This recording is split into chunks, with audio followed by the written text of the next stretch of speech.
Hello and welcome to another episode of Kia Electric News. During the week I put out a video about the apparent increase in Kia EV6 and Ioniq 5 thefts. I've tried to find out official stats on this, but they seem to be very hard to find unless they are behind a paywall. What I did find was the same kind of stuff that I reported on in October in my car theft video. In the last 5 years, the Nissan Leaf is the #1 stolen EV, 188. The Ioniq 5 was ranked 7th in the list, but it's only been out since late 21-22. Out of 2022 stolen vehicles, which is nearly 100,000, that's 98,730 vehicles, it's really a very low amount of EVs are actually stolen. This year, up until September, there were 13 Ioniq 5 stolen, but that puts Ioniq 5 second behind the Nissan Leaf this year. But again, still not really a lot in the big picture. So do e-GMP cars have a security flaw? Hard to say without more data, but other cars get stolen an awful lot. The most stolen cars are black Range Rovers. Looking at more videos from Ioniq 5 thefts last week, most of the reported Ioniq 5 and EV6s I've seen seem to be in the London area. There is still very little evidence to determine how exactly they are doing it. Maybe there are multiple ways and multiple gangs. If you look at this video from my London News from one of the Ioniq 5 thefts, one guy opens the car from really close up, so that could be close proximity, or he just could be waiting to get close up to the car to save it self-locking again. Lets his mate in. One on the outside leans in with something black in his hand, probably a duplicated key, and allows his mate to drive off. One problem is that these e-GMP cars, once these cars have been started, they can simply be driven off without the key in. Or the car will complain about the key being missing, but that is all. The car will not stop you once the car has been started. This looks very much like a cloned key attack.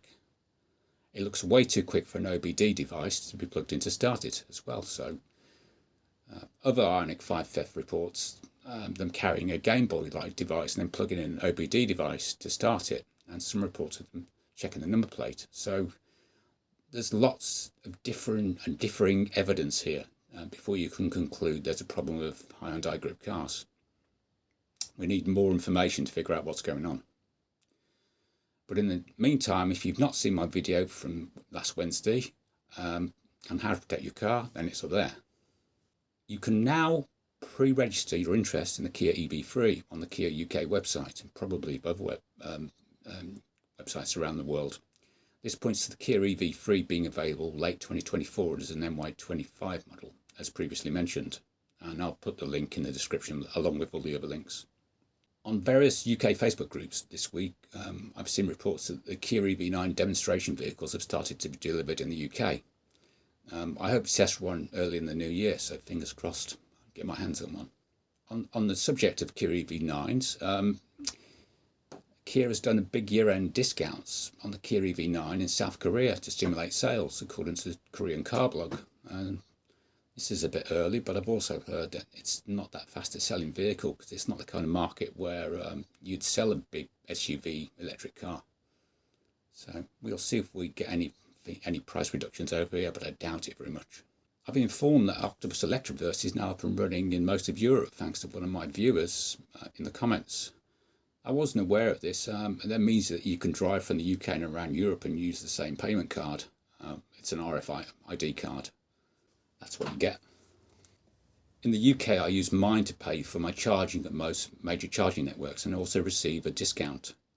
It comes with an RFID card, which I've just showed you, or you can also use the app to start charges. The money actually comes out of my Octopus Energy account a few days later. This gets over the problem of big debit credit card pre-authorization fees. My Electroverse referral code is in the description. We get a split of £10 each. It used to be more, but now I only get 5 and you get 5. There's a new local Gridserve hypercharging place, or whatever they call it, at Hilton Park on the M6 northbound, very local to me. I took pictures last week when it opened, but I've not yet had a chance to test it. These are 12 times 350 kilowatt chargers. That's on top of the 12 Tesla chargers that are already there, and there's a couple of existing old Gridserve chargers as well, so it seems to be quite a lot. These are my photos taken last Saturday. It's very welcome, and I hope to try them out soon. Not very cheap to use though. It makes Ionity look like a bargain. Tip of the week time. In South Korea, the 5th maps and head unit update came out this week. They get 5, we only get 2. Most stuff we've already seen, like the tunnel mode and live charging stations, which they didn't seem to have before. The main thing of interest is being able to run YouTube, but with a subscription on cars with connected car navigation cockpits like the Kia EV9 and the Kona EV. It also documents new features we have in the EU version, which I did not know about, the one that came out in November. On the maps view, if you press and hold a location on the map, such as a road, you can report new map items, new speed cameras, new roadworks, potholes and traffic accidents, and new areas where air recirculation should be switched on. Okay, with the car on, if you press map, and then if you're driving and you're on a route, if you press and hold where you want to do this, press that, and then you get the report button come up. And then if you want to report a pothole, for example, just click there and press send, and then eventually next time you're driving down that road, that pothole should appear for other people as well. These are then sent to the Kia and Hyundai cloud services and should appear on everyone's maps via these cloud services. This reminds me of the way that a feature that was in Waze on Android Auto. Anyway, that's all for now. Thank you for watching.